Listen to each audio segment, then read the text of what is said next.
Western India has long had extensive trade with the Middle East, across the Arabian Sea, and even with far-away Europe. Several Roman writers mention the trade with India. Pliny the Elder writes in 77 BC that Roman coffers were being emptied for buying too many fine textiles from India. There are several BC and early AD period inscriptions in Buddhist caves in Maharashtra which record the donations of sculptures by Greek devotees.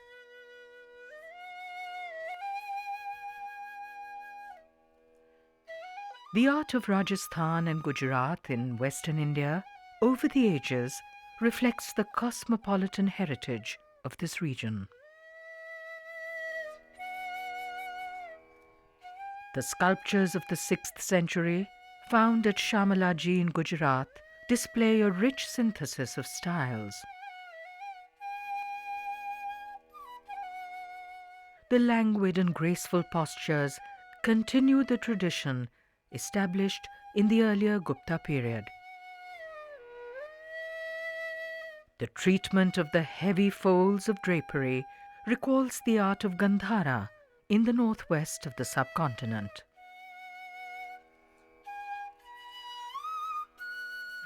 The remains of the 6th century temple at Gop in Saurashtra recall the high standards of artistic achievement of Gujarat. Across the deserts of Rajasthan were several trade routes which connected the Indian subcontinent with the Middle East. The prosperity of Rajasthan and its flowering culture are seen in the remains of the temples. On the plinth of the Harsat Mata temple in the village of Abaneri near Jaipur are fine sculptures of the 8th century. The graceful figures, gentle expressions, and the delicacy of carving are remarkable.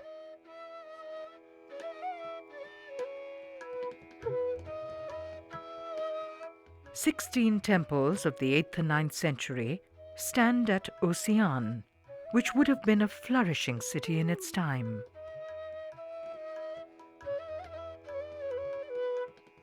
A Surya Temple here of the 8th century displays pan-Indian traditions. There is a magnificent depiction of Mahishasur-Mardani, Durga killing the demon buffalo. There is a sense of movement and activity in the figures of this period, which is a departure from the repose and stillness of the Gupta period tradition.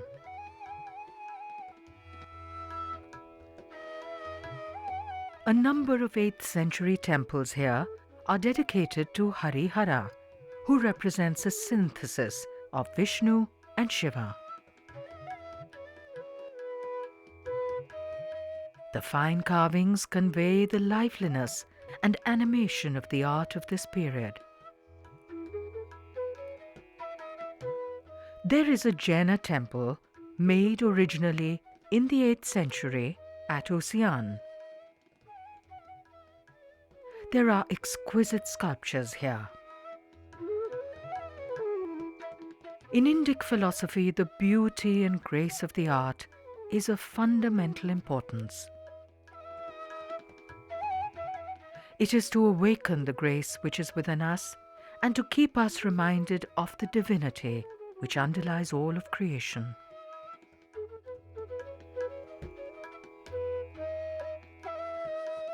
The Mata temple made high on a hill at Ossian is of the 8th century.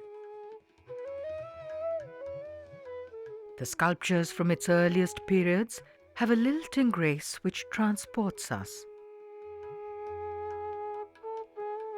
As in the art of this period everywhere, from Jaina reliefs at Kalugumalai in Tamil Nadu to the Hindu temples of Orissa, Here too, we meet many representations of rearing leogryphs.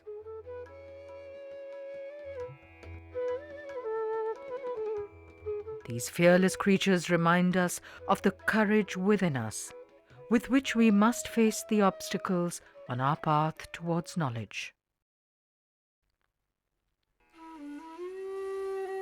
In the 10th century, the Rajput clan of the Solankis came to power in the Gujarat region. Close to their capital at Patan are a number of temples which were probably made in the late 10th century. The Nilakantha Mahadeva temple at Sonak is a fine example of the styles which were developing in that period. Though this is a small structure, it is lavishly sculpted both on the inside and outside. It reminds us of the profusely sculpted temples of this period at Khajuraho. The temple is made in the North Indian style with a shikhara over the shrine. This resembles the clustered peaks of a mountain. While the final knowledge is to be encountered in the Garbhagriha within, the walls of the temple provide manifestations of the truth in many forms. All that there is in the world around us is presented on the temple walls. This is to remind us that it is all but a manifestation of the divine. The style of the Solanki temples is seen at its grandest in the temple to Surya, the sun, at Modhera. The temple is of the early 11th century and was made by King Bhima I. In front of it, to the east, is a large tank with flights of steps leading down. Small shrines are made at regular intervals on the descent, creating a marvelous design. Water tanks are often made next to a temple, and this is the grandest example in the subcontinent. A sculpted torana or gateway is made above the tank at the entrance to the temple complex. The temple is one of the most profusely carved seen anywhere. It is believed that the detailed sculptures of the temples of Gujarat reflect the exquisite wood carving traditions for which the region is well known. Indeed, one can scarcely find an inch of wall surface which has not been transformed by the sculptor's chisel.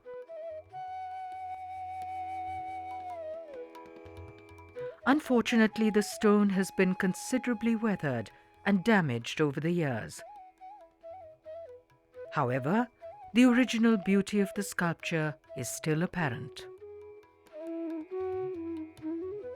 The profusion of sculpture here reflects pan-Indian traditions at this time.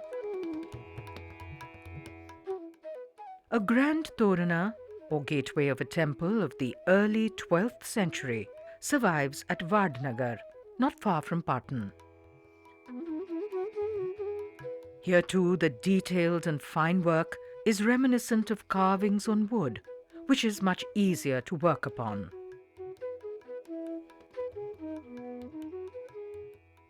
A recently excavated site at Umta, near Patan, shows what would have been a large and impressive temple complex. The style of the sculptures here shows that it may have been built between the 11th and 13th centuries during the rule of the Solankis. Intricately carved door frames show the preference that the Jainas have for white marble. Along with the images of deities and Tirthankaras, One sees here the figures of beautiful maidens or naikas who communicate the gentleness and lilting grace of the sculptures of this period. While the king made the temple to the sun, his wife, Udaymati, made a marvelous stepwell dedicated to Vishnu at Patan.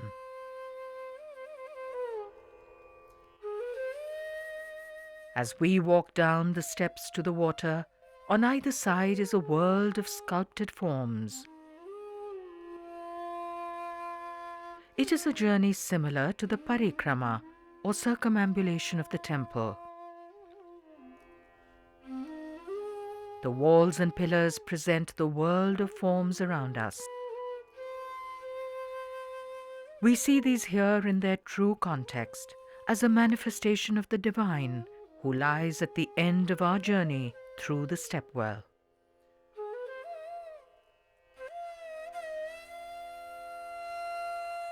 Many images of nayakas or beautiful women flank the deities made in the niches. They are shown in similar postures and activities to those seen at Khajuraho and later at Konarak. We see nayakas playing with a ball, wearing an anklet, and in so many other acts. Here the faces are gentle.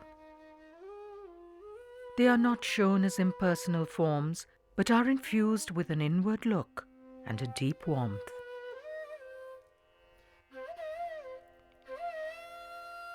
Our response to the beauty and grace of the figures awakens the finest within us and prepares us in our journey.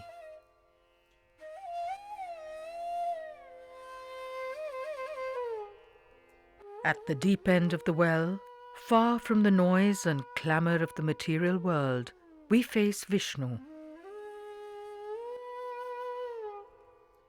He rests on the serpent Shesha, dreaming the world into existence. The image represents a fine philosophic concept. Shesha means that which remains. The serpent is also called Ananta or endless. The style of the sculptures continues the infinite gentleness of the ancient art. It also displays the angularity and sharp features which mark the figures of the medieval tradition in India. We see this in the Buddhist art of Nalanda in eastern India, reflecting the vigor of intellectual developments. In western India, the medieval idiom is developed further in the coming centuries in a profusion of Jaina manuscript paintings.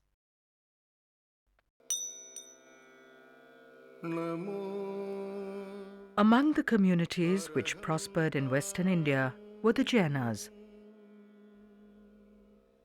They did not believe in warfare or any kind of violence.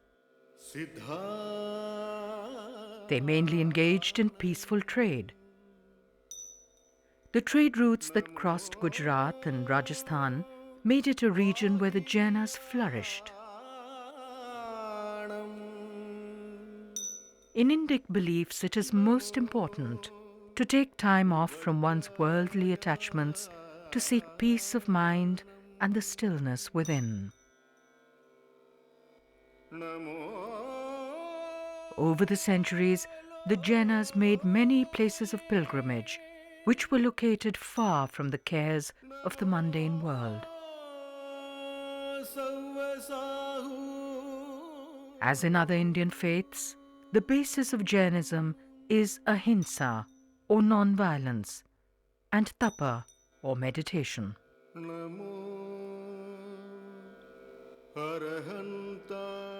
In the Jaina faith, the principle of non-violence has no limits.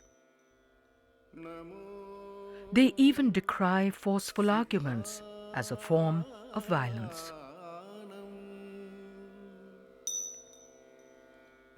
The belief is in the passage through life in a detached manner. We live in a world of illusory forms, and we must not be attached to them. Duties must be performed in the world, yet with the spirit of a distant observer, with detachment. It is this aloofness which keeps us steady in our journey through the world. Jaina art carries its philosophic beliefs faithfully and presents one of the most abstracted schools of Indian art. The simplicity and uniformity of the figures may not always invite admiration of the artist's work. However, it does convey the inner peace and dignity of the Tirthankaras, as well as conveying their strength. Art historian Heinrich Zimmer wrote of the colossal Bahubali sculpture at Shravanbelagola. The majestic aloofness of the perfected, balanced, absolutely self-contained figure of the saint becomes emphasized in its triumphant isolation. There is a purity of philosophic belief maintained by the Jainas. They pay homage to the Tirthankaras, those who have made the great crossing and conquered the fear of death. Yet, they do not do so because of any hope that the great being might assist a worshipper. They are beyond the reach of prayer, and there is no possibility of their help. They are beyond all actions and absolutely at peace. While King Bhima I built the temple to the sun and Queen Udaymati made the stepwell dedicated to Vishnu, the king's minister Vimala constructed a marble temple at Mount Abu.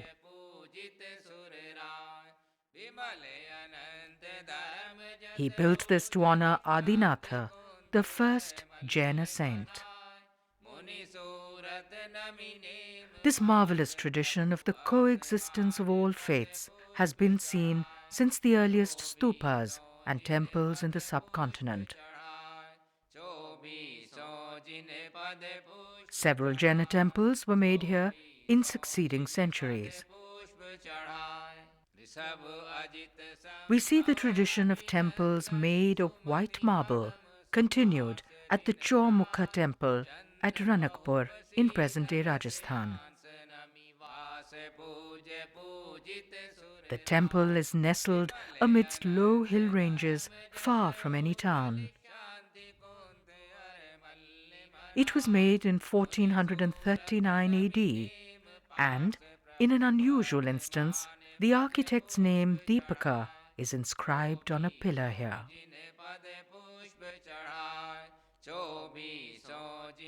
There are 80 domes covering the structure, which are supported by 400 pillars. These are elaborately carved, and it is said that no two columns are alike. There is abundant light coming through gaps between the canopies and from courtyards.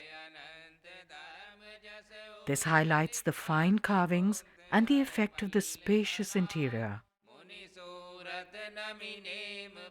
The white marble all around creates the appearance of a pure land. Figures seen here present the fully developed style of Jaina sculpture. The forms of the body are abstracted to almost pure geometric shapes. The surfaces of the body are smooth, presenting a visual equivalent of the spiritual perfection of the Tirthankara.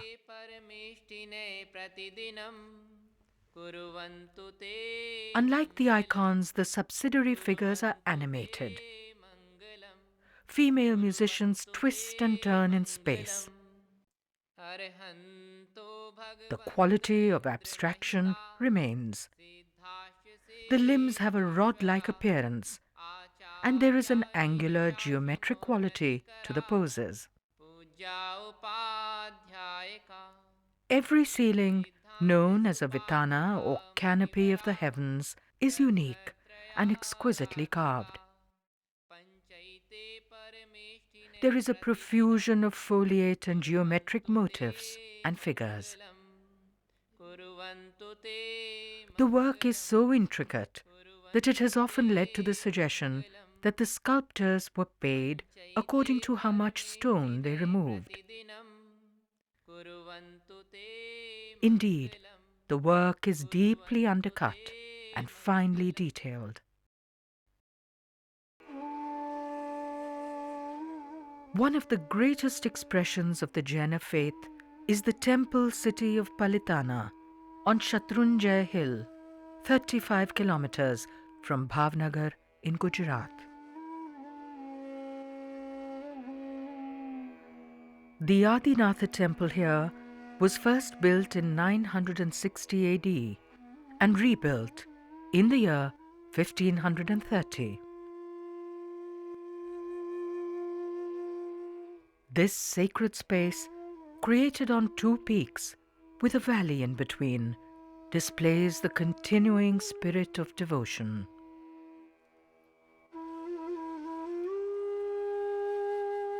There are more than 500 temples here, big and small, and about 7,000 images in worship.